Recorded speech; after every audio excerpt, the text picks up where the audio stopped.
Hello and welcome to Brighter Kashmir interviews. मैं फारूक वानी इस शो में आपका तहे दिल से खैर मकदम करता हूं। दिल्ली से हमारे साथ जुड़े हैं विनोद भाटिया साहब, जो कि इंडियन आर्मी के जनरल रह चुके हैं और साथ ही में डीजीएमओ के ओहदे पर भी फाइज रह चुके हैं। लखनऊ से हमारे साथ हैं शराद प्रधान, जो कि सीनियर जर्नलिस्ट कॉलमनिस्ट और अक्सर हम उनको टीवी पर भी देखते हैं। और साथ ही में हमारे साथ साइका दत्ता साहब है दिल्ली से, जो कि रिप्यूटेड एनालिस्ट, बहुत ही थिंक टैंक के साथ जुड़े हैं और इंटरनेशनल और नेशनल अफेयर्स पे गहरी नजर रखते हैं। आप सबका हमारे इस शो में तहे दिल से खैर मकदम है। मैं सबसे पहले हम भाटिया साहब के पास जाते हैं। भाटिया साहब, हमें जरा ये बताइए आप कि अभी जो यूएस विड्रॉवल ट्रुप्स का हुआ अफगानिस्तान से, और वहां पे काफी हद तक तालिबान ने काफी एरिया को कवर किया है अभी, तो आप क्या समझते हैं कि जो यूएस की ट्रुप्स वहां से चली गई, तो आप समझते हैं कि उनको डिफीट हो गया वहां पे? हाँ जी, इसमें कोई शक नहीं होना चाहिए कि यूएस विड्रॉल के बाद जो है तालिबान जो है वो हावी हो जाएगा। लगभग साउथ में भी और नदर्न एरियाज में खास तौर से भी वो बाहर के डिस्ट्रिक्ट्स में कब्जा कर रहे हैं। सिटी सेंटर्स और डिस्ट्रिक्ट सेंटर्स को छोड़ के काफी हद तक उनका वहां पर कब्जा हो चुका है। लेकिन उसमें कॉस्ट काफी पड़ी है उनको। मेरे ख्याल से जो एज पर जो रिपोर्ट्स आ रही हैं पिछले 5 दिन में, 7 से 11 जुलाई की बात कर रहा हूँ मैं, लगभग 1722 तालिबान जो हैं वो मारे गए हैं और काफी इंजर भी हुए हैं। लेकिन मेरे मेरे हिसाब से तालिबान कुछ महीने में बाकी डिस्ट्रिक्ट सेंटर्स में कब्जा कर लेगा। लड़ाई रहेगी मेजर सेंटर्स में, काबुल वगैरह में लड़ाई चलेगी, क्योंकि अफगान नेशनल फोर्सेस भी हैं, डिफेंस फोर्सेस जो हैं वो भी 3 लाख हैं, कम नहीं है। लेकिन तालिबान को सपोर्ट है, पाकिस्तान का सपोर्ट है, और कहा जा रहा है कि बाकी जो इंसर्जेंट और टेररिस्ट ग्रुप्स हैं पाकिस्तान से, खास तौर से जैश है, लश्कर है, और हक्कानी नेटवर्क तो है ही है, लगभग 7,000 से 7,200 टेररिस्ट जो हैं तालिबान की मदद कर रहे हैं। तो मैं समझता हूँ ये एक सिविल वॉर जो है अफगानिस्तान में ये जारी रहेगी जब तक तालिबान का पूरा कब्जा नहीं हो जाता। और बाहर से इंटरफेरेंस मैं सोचता नहीं हूँ कि होगा। यूएसए वहां से निकल गया है, रशिया वापस आने नहीं वाला है। ईरान जो है अपने टेरिटरीज प्रोटेक्ट करेगा। ईरान चाहता है कि अफगानिस्तान से लोग उनकी तरफ ना आए, तो रिफ्यूजी कैंप वो अफगानिस्तान में लगाएगा। और पाकिस्तान के लिए ये मेजर मुद्दा रहेगा वो आगे कैसे बढ़ाएं, क्योंकि पाकिस्तान जो है डोरन लाइन को अफगानिस्तान नहीं मानता है, और ये 2400 किलोमीटर का बॉर्डर है, जिसमें 1200 किलोमीटर से अधिक उन्होंने अभी एलसी, जैसे एलसी फेंस हमारी लाइन ऑफ कंट्रोल पे है, वैसे उन्होंने वहां लगा दी है। तो अभी देखने की बात यह है कि काफी ब्लडशेड होगा और हमें काफी असर होगा उसका इंडिया को, क्योंकि इंडिया चाहता है कि रीजनल स्टेबिलिटी रहे, और हमारे इंटरेस्ट हैं अफगानिस्तान में, हमारे एसेट्स हैं अफगानिस्तान में, हमारे अफगानिस्तान से हिस्टोरिकल कल्चरल रिलेशंस हैं, और बहुत अच्छे रिलेशन, उन्होंने बहुत अच्छी तरह से वहाँ इन्वेस्ट कर रखा है अफगानिस्तान में, खास तौर से अफगानिस्तान की लोगों में, अफगानिस्तान सिविल सोसाइटी में। तो अब इसका असर आगे क्या होगा ये देखना है, बिकॉज तालिबान जो है एक टेररिस्ट ग्रुप है। अभी हम उनसे बातचीत कर रहे हैं, लेकिन तालिबान जो है पाकिस्तान के कितना कंट्रोल में है, और पाकिस्तान कितना उस पर लिवरेजेस हैं पाकिस्तान आईएसआई के खास तौर से तालिबान पे, ये देखने की बात है। अच्छा सर, ये मुझे बताइए, अगर कल भाटिया साहब ये जरा बताइए आप कि कल को अगर तालिबान जो वहां पे कैप्चर करता है वो गवर्नमेंट में आती, तो लेकिन जो उनका जो हार्डकोर स्टैंड है, तो क्या वो अपने इस हार्डकोर को अपनी पॉलिसी को शिफ्ट करेंगे, सो दैट कि उनके उनकी जो अगर उनकी गवर्नमेंट को जो वो बनाएंगे वहां पे, तो उनकी गवर्नमेंट को एक्सेप्ट कर लेंगे या रिकॉग्नाइज कर लेंगे? देखिए, अफगानिस्तान जो है बहुत ही अलग सा देश है वो। जो पश्तून पॉपुलेशन 35% है, और वॉरलॉर्ड्स हैं वहां पर, काफी ग्रुप्स हैं, एक्सेप्ट ना करे, लेकिन जो पावर ऑफ द गन है जिसको कहते हैं हम, वो तालिबान के पास है। और तालिबान मेरे ख्याल से क्योंकि यूएसए ने विड्रॉ कर लिया है, ट्रांजिशन जो होना चाहिए था वो नहीं हुआ है। हमें बड़ा फ्रैंक होना पड़ेगा इसमें। तो लॉजिस्टिक सपोर्ट जो है इनके पास नहीं है। हम भी कितना सपोर्ट कर सकते हैं, बाकी कितने देश सपोर्ट करते हैं, तो मेरे ख्याल से जो इनएविटेबिलिटी मुझे दिख रही है, और आई होप कि मैं गलत हूं इसमें टोटली, कि तालिबान जो है वो वापस आएगा, लेकिन इस पर एक मॉडरेट और मॉडिफाइड तालिबान वापस आएगा, क्योंकि तालिबान वो दोबारा गलती नहीं करेगा जो पहले उसने करी कि आपका आईएसएस को मतलब है ले। कि आपका मतलब यह है कि तालिबान जो उनकी पॉलिसी है हार्डकोर की, वो उससे हट के दूसरी कोई पॉलिसी अपना लेगा, जैसे वो मॉडरेट हो जाएंगे, तो सो दैट कि अफगानिस्तान के लिए वो किसी हद तक ठीक अपनी छवि को ठीक कर लें। ये है ना आपका मतलब सर? हाँ जी, बिल्कुल यही मेरा मतलब है, क्योंकि अगर उन्हें गवर्नेंस में रहना है तो उनको गवर्नेंस देनी पड़ेगी, एडमिनिस्ट्रेशन देनी पड़ेगी, क्योंकि लोगों तो अपना बहुत सालों से मतलब जो है टर्मोइल जो है अफगानिस्तान में, उसको उनको कंट्रोल करना पड़ेगा। और तालिबान जो है वो 96 वाला तालिबान नहीं हो सकता, ये तालिबान नया तालिबान आएगा, और इसमें काफी अभी मॉडरेट वॉइसेस आ रहे हैं। मैं ये नहीं कहता गुड तालिबान बैड तालिबान के मैं चक्कर में नहीं पड़ रहा, लेकिन देखना यह पड़ेगा कि जो वॉरलॉर्ड्स हैं और बाकी जो डायनेमिक्स हैं वो कैसे प्ले आउट करते हो, कितना टाइम लगता है, मेन चीज कितना टाइम लगता है, कितना नुकसान होता है वहां पर। अच्छा सर, अब हम आपसे थोड़ा बात करेंगे। प्रधान साहब ये जरा बताइए कि तालिबान जो है हाँ अफगानिस्तान में हाँ तकरीबन 15 से 18% जो है शियाज रहते हैं।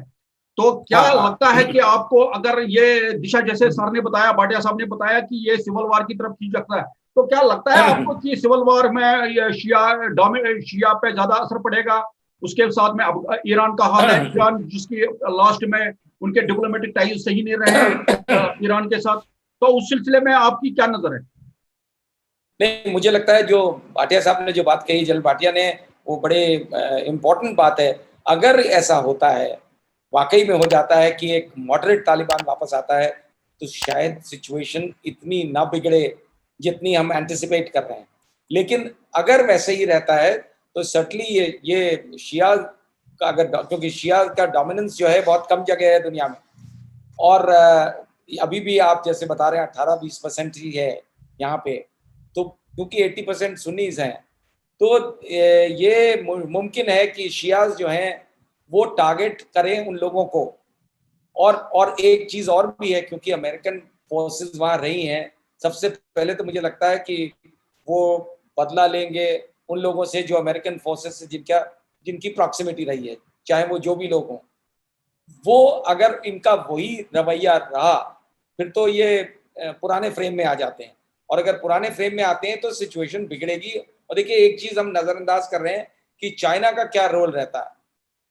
चाइना इन ऑल प्रोबेबिलिटी चाहेगा कि, जो चाइना उसे सपोर्ट भी करेगा, और चाइना को ये इसलिए भी सूट करता है क्योंकि इंडिया के अगेंस्ट उसको इस्तेमाल करता रह सकता है। तो इसलिए वो जो वहाँ का जो टर्मोइल है और कंटिन्यू, चाइना को सूट करता है कि टर्मोइल बना रहे।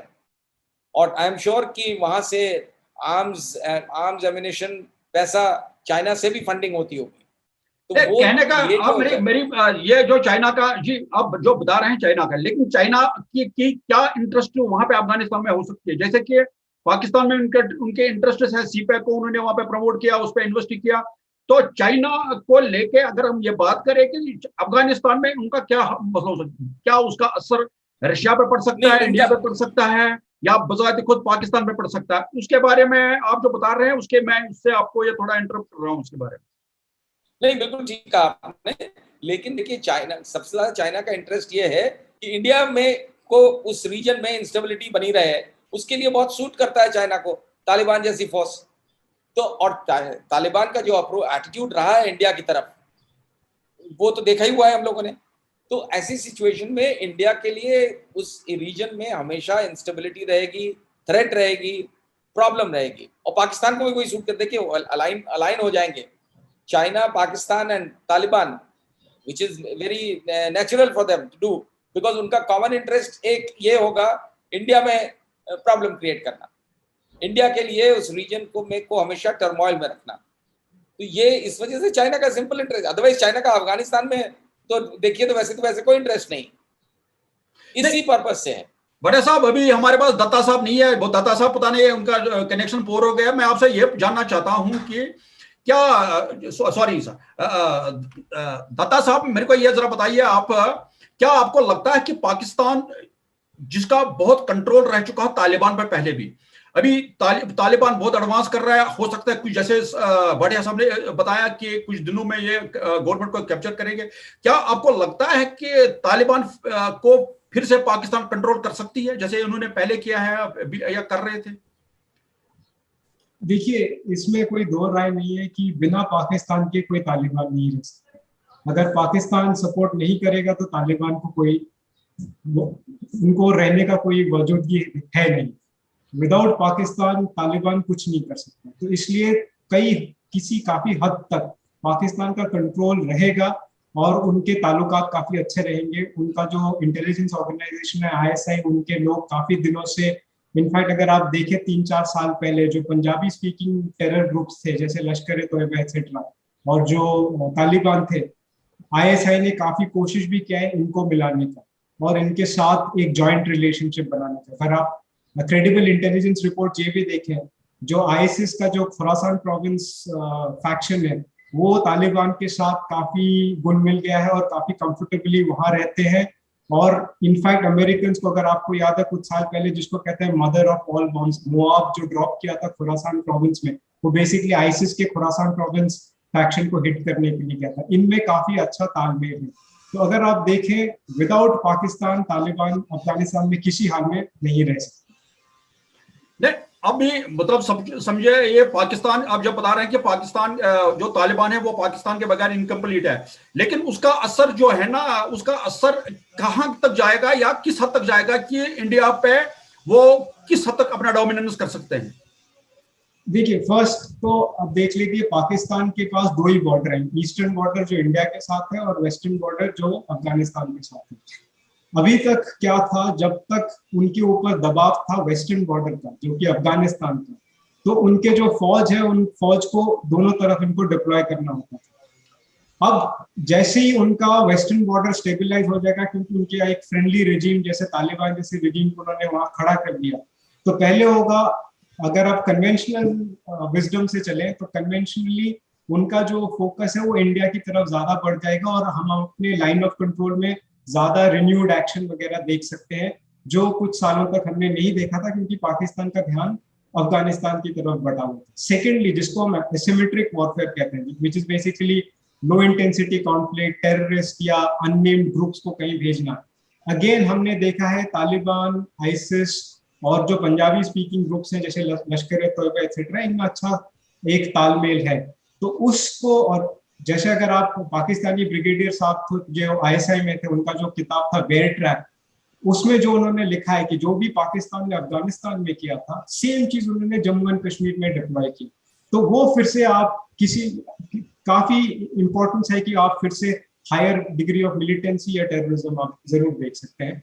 बट मैं इतना कहूंगा कि पहले जो अलकायदा था वो अलकायदा इस बार नहीं है, और जिस तरीके से अलकायदा था उस तरीके से नहीं है। तो इसलिए शायद इंटरनेशनली कुछ ना करे, but definitely south Asia region के लिए बहुत खतरनाक। आपका कहना बहुत दुरुस्त है। प्रधान साहब, ये जरा हमें बताइए कि जैसे भाटिया साहब ने पहले बोला कि इंडिया का काफी स्ट्रक्चर वहां पे खड़ा है तो अफगानिस्तान में, तो क्या ये आपको लगता है कि वो अगर वो स्ट्रक्चर को बचाने के लिए या उसको जैसा है वैसा रखने के लिए, या क्या आपको लगता है कि इंडिया को अगर तालिबान की गवर्नमेंट कल को आती है तो उसको उनके साथ जो उनके टाइज रहेंगे वो स्ट्रांग करने चाहिए, सो दैट कि जो इंडिया और अफगानिस्तान के जो ताल्लुकात है वो और बेहतर हो जाए? मेरा ख्याल है कि इंडिया को मजबूरन करना पड़ेगा, वेदर दे लाइक इट और नॉट, क्योंकि अगर तालिबान का कंप्लीट होल्ड हो जाता है जैसा कि लग रहा है अमेरिकन फोर्सेस जाने के बाद, तो इंडिया के पास मेरा ख्याल अपने एसेट्स खाली बचाने के लिए नहीं, अपने पीस बाय करने के लिए भी जो है मेरे ख्याल मजबूरी हो जाएगी इंडिया की कि उनसे रिलेशंस अच्छे बनाए। आपका अगर ये मेरा ये कहने का मतलब है, क्या कल को अगर तालिबान की गवर्नमेंट वहां पे आती है तो क्या इंडियन सिस्टम को, इंडियन गवर्नमेंट को वहां पे उनकी गवर्नमेंट को रिकॉग्नाइज करने पड़ेगा? और दूसरी बात यह है, आज या कल में जो हमारे फॉरेन मिनिस्टर हैं शंकर जी, वो जा रहे हैं, वो जो उनकी टॉक है उनमें SCO में वो जा रहे हैं मीटिंग कर रहे हैं, हो सकता है वहां पे भी इस किस्म की बात हो। तो आपका कहने का मतलब, आप इस बारे में क्या राय रखते हैं? नहीं, मुझे लगता है कि इशू तो डेफिनेटली वहां पे डिस्कस होगा, और ये जयशंकर जी तो नहीं डिसाइड करेंगे, तो नरेंद्र मोदी ही डिसाइड करेंगे। और अभी तक बट दुर्भाग्य ये है कि हमारे यहाँ के फॉरेन मिनिस्ट्री के जो अभी तक अप्रोच रही है, हमारे सभी रिलेशन, किसी भी नेबर से रिलेशंस अभी तक अच्छे नहीं हैं। तो मेरा ख्याल है कि आज की डेट में मतलब ये हालत हो गई कि नेपाल तक से रिलेशंस खराब हो गए। तो ये देखते हुए ये जरूरी हो जाएगा इंडियन गवर्नमेंट के लिए कि इनसे, और जहां तक रिकग्निशन का सवाल है वानी साहब, मेरा ख्याल ये इंडिया ऑब्जर्व करके करेगा कि कहाँ से इंटरनेशनली क्या इस पर रिएक्शन होता है, और जिस तरीके से जो इंटरनेशनल रिएक्शन होगा उसको फॉलो करते हुए, उसको मद्देनजर रखते हुए ही इंडियन गवर्नमेंट रिएक्ट करेगी। जहां तक रिकग्निशन का भाटिया साहब, एज अ जो आप डिफेंस एनालिस्ट हैं, हमें जरा बताइए, जो हमारे जो नाजरीन हैं उनका ये जरा बताइए कि अगर कल को तालिबान की विक्ट्री हो जाती है अफगानिस्तान में, तो इसका असर कश्मीर पे, इंडिया पे किस हद तक जाएगा? क्या आप समझते हैं कि इसका असर जो है, जो कश्मीर की मिलिटेंसी है या कश्मीर के जो हालात हैं, इन पे असर पड़ सकता है? मेरे ख्याल से तो 100% असर पड़ेगा इस पे, क्योंकि तालिबान जो है, जैसे कि भी साकिब दत्ता साहब ने बताया कि पाकिस्तान आईएसआई का कंट्रोल है उस पे। ये कहना कि तालिबान अभी आउट ऑफ कंट्रोल है, मैं नहीं मानने को तैयार। ये अभी उनके लिंकेजेस हैं, उनका कंट्रोल है, और पाकिस्तान हमेशा ये चाहेगा कि जम्मू एंड कश्मीर जो है उनका कोर कंसर्न है, और वहां पर एक वो वॉयलेंस लेवल्स है उसको बढ़ा कर रखना चाहेंगे। लेकिन जो हमने पिछले 3-4 साल में देखा है, खासकर 2016 में सर्जिकल स्ट्राइक्स के बाद, या 2019 में जब हमने 370 का सस्पेंड किया और 35A को सस्पेंड किया, तो वॉयलेंस लेवल का कम हो गए हैं।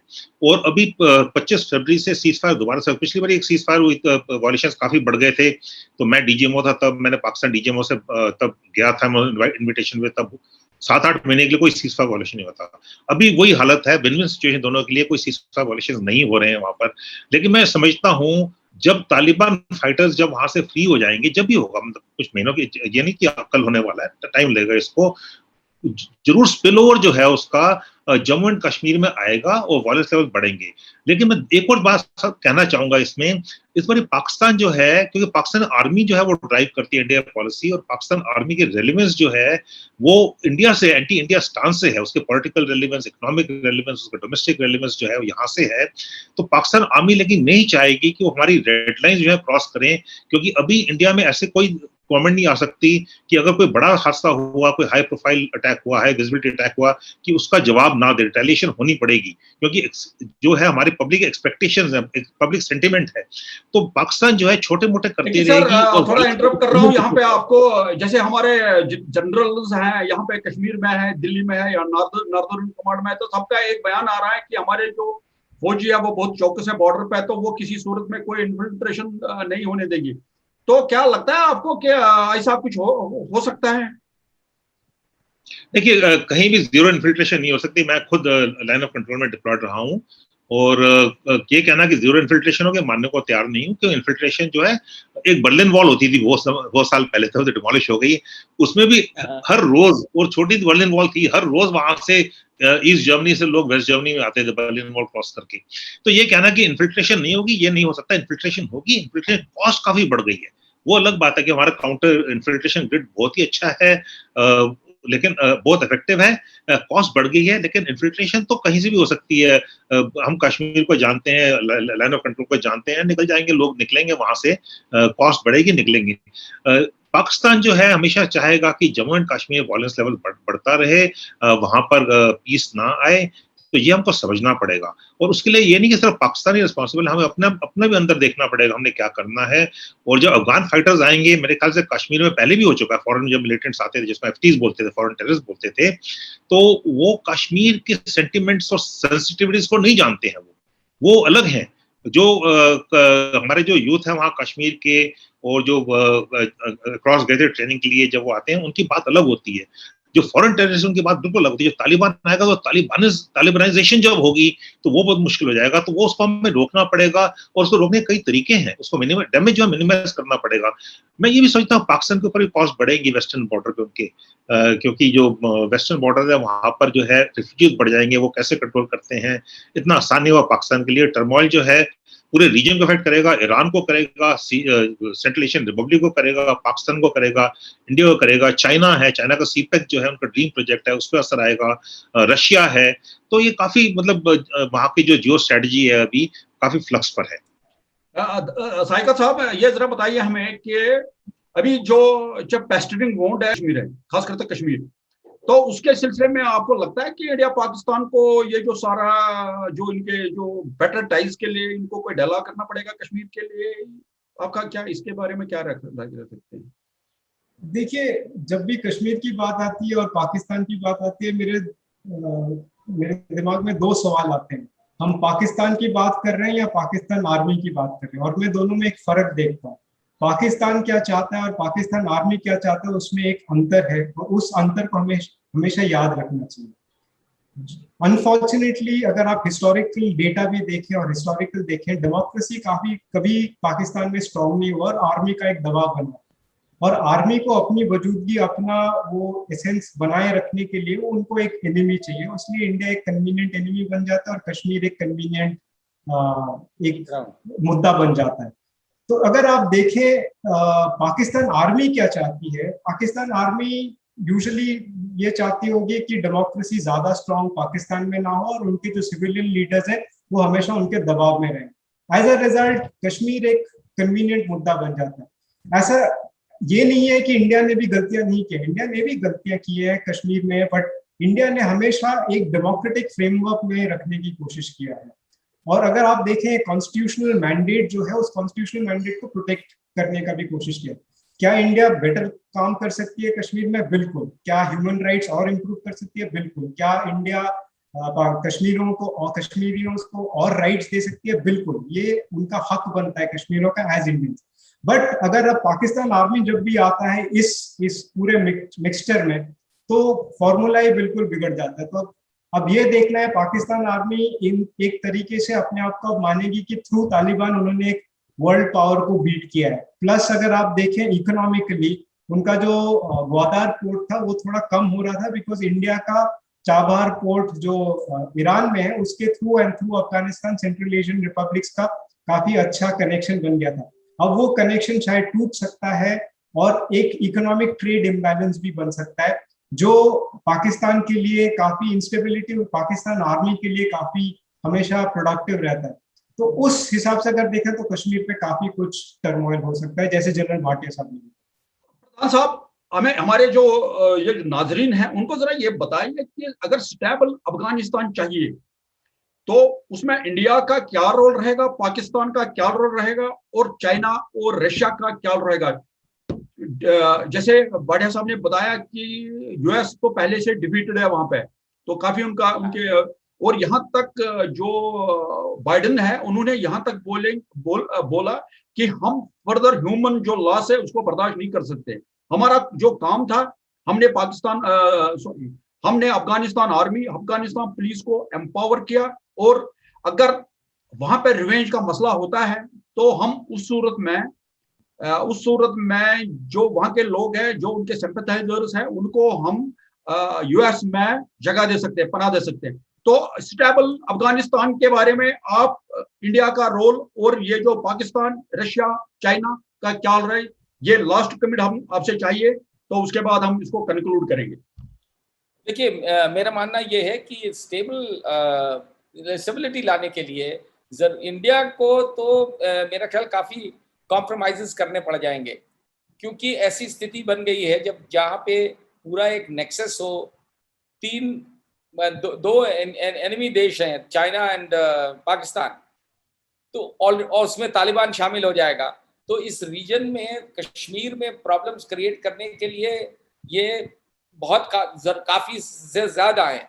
तो इंडिया को इसीलिए अब मद्देनजर रखते हुए इन चीज़ों को मेरा ख्याल कॉम्प्रोमाइज़ करने पड़े, क्योंकि आज की डेट में अब अमेरिका का एक्चुअली क्या रुख रहता है ये बड़ा इंपॉर्टेंट है देखने के लिए स्टेबिलिटी के नज़रिए से। अमेरिका ठीक है, वहाँ से वॉकआउट कर गया है, या मतलब आखिरकार एक तरीके की हार हो गई है उसकी। इसके बाद अमेरिका अगर चाहे तो पाकिस्तान को तो टेम कर सकता है। पाकिस्तान कितनी चीज़ों के लिए डिपेंडेंट है अमेरिका पे, लेकिन अमेरिका का ये जो डुअल रोल रहता है, और उसमें ये अविश्वास इसी वजह से बनता है, लॉस ऑफ फेथ हो गया है उनके ऊपर कि वो विज़ावी इंडिया क्या रहेगा उसका। ये जरूरी अब ये देखने की बात है। वैसे तो कहने को बहुत कहा जाता है कि जयशंकर के बहुत अच्छे रिलेशंस अगर है तो अमेरिका से हैं, बट अभी तक दिखने को नहीं आया है। इसमें देखना पड़ेगा, बिकॉज इसमें अमेरिका का role in support of the Indian issues क्या रहता है विज़ावी अफगानिस्तान, क्योंकि अमेरिका का आज का रोल बहुत इंपॉर्टेंट अभी भी रहेगा, बशर्ते वो वही करे जो ऊपर से दिखा रहा है, वही करे। सर भाटिया साहब, लास्ट कमेंट आपका। देखिए, मैं ये समझता हूँ कि स्टेबिलिटी अफगानिस्तान में बहुत मुश्किल है। बहुत सारे पावर प्लेयर्स वहां पर हैं और तालिबान जो है मतलब रूल बाय गन कर सकते हैं, गवर्न बाय गन नहीं होता कभी भी। You can rule in the power of a barrel और अ गन, लेकिन गवर्न तो नहीं कर सकते। एंड में किसको सबको क्या चाहिए? गुड गवर्नेंस चाहिए, गुड एडमिनिस्ट्रेशन चाहिए। वो तालिबान दे सकता है कि नहीं दे सकता, ये सोचने की बात है। मेरे हिसाब से नहीं दे सकता।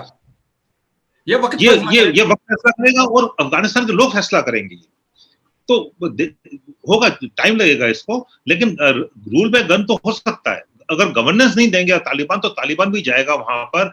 और इंडिया ने बड़ा अच्छा वहां पर इन्वेस्ट कर रखा है लोगों में। हमने जितना भी इन्वेस्ट करा अफगानिस्तान लोगों में कर रखा है, हमको वही करना चाहिए। दिल्ली में भी काफी लोग हैं, मुंबई में काफी लोग हैं, अफगान के लोग हैं, अभी वो यहाँ पे काम कर रहे हैं। कश्मीर में बहुत आ रहे हैं कि टूरिस्ट लेके, लेकिन इनका जो इंडिया जो सपोर्ट कर रही है तो उस सिलसिले में आप दिल्ली में देखिए, दिल्ली में साकेत में, डबल स्टोरी में, लाजपत नगर में, वहां पर दुकानें हैं, मेडिसिन शॉप्स हैं, रेस्टोरेंट्स हैं, सिर्फ अफगानी फूड बेचते हैं। चांदनी चौक में तो कपड़े की पूरी, चांदनी चौक में तो पूरी कपड़े की मार्केट है। तो इसका ये सपोर्ट नहीं है तो और क्या है? तो हमने अच्छा इन्वेस्ट कर रखा है। दादा साहब, आपका लास्ट कमेंट चाहिए। हमें ये देखना है कि ये किस तरह का तालिबान है। शायद ये उतना कंजर्वेटिव तालिबान नहीं है, शायद थोड़ा और तालिबान रिजीम है। और जैसे जनरल भाटिया ने कहा, अगर उनको गवर्नेंस करना है तो डिप्लोमेसी एक अहम पहलू है उसी गवर्नेंस का। तो उनको भी अगर तालिबान टेक ओवर करती है, उनको भी याद रखना है कि India is not their enemy. India के साथ कोई जाती दुश्मनी तो है नहीं। और इंडिया ने ऑलरेडी काफी बड़े इंफ्रास्ट्रक्चर इन्वेस्टमेंट्स वगैरह कर रखे हैं। अगर वो डिप्लोमेटिक रिलेशंस बनाना चाहते हैं तो इंडिया तैयार है, और एक मॉडर्न फेस देना चाहते हैं अफगानिस्तान को, और पाकिस्तान के कंट्रोल से अगर निकल के अपना डेस्टिनी बनाना चाहते हैं, तो काफी सारे कंट्रीज हैं जो काफी विलिंगली इनके साथ हेल्प करेंगे, ट्रेड में, इनकी इकोनॉमिक्स में, इनकी इंफ्रास्ट्रक्चर में। तो अगर तालिबान को ये महसूस हो तो फिर we can hope for a more stable future. Thanks all of you for sparing time for this show. Thank you a lot. Once again, I have no words to express my thanks to all of you, because you people are very much busy. You don't have any time to cover our show, but instead of that, so you have secured your time, precious time, to coming our show. Thank you a lot. Thank you a lot. Thank you.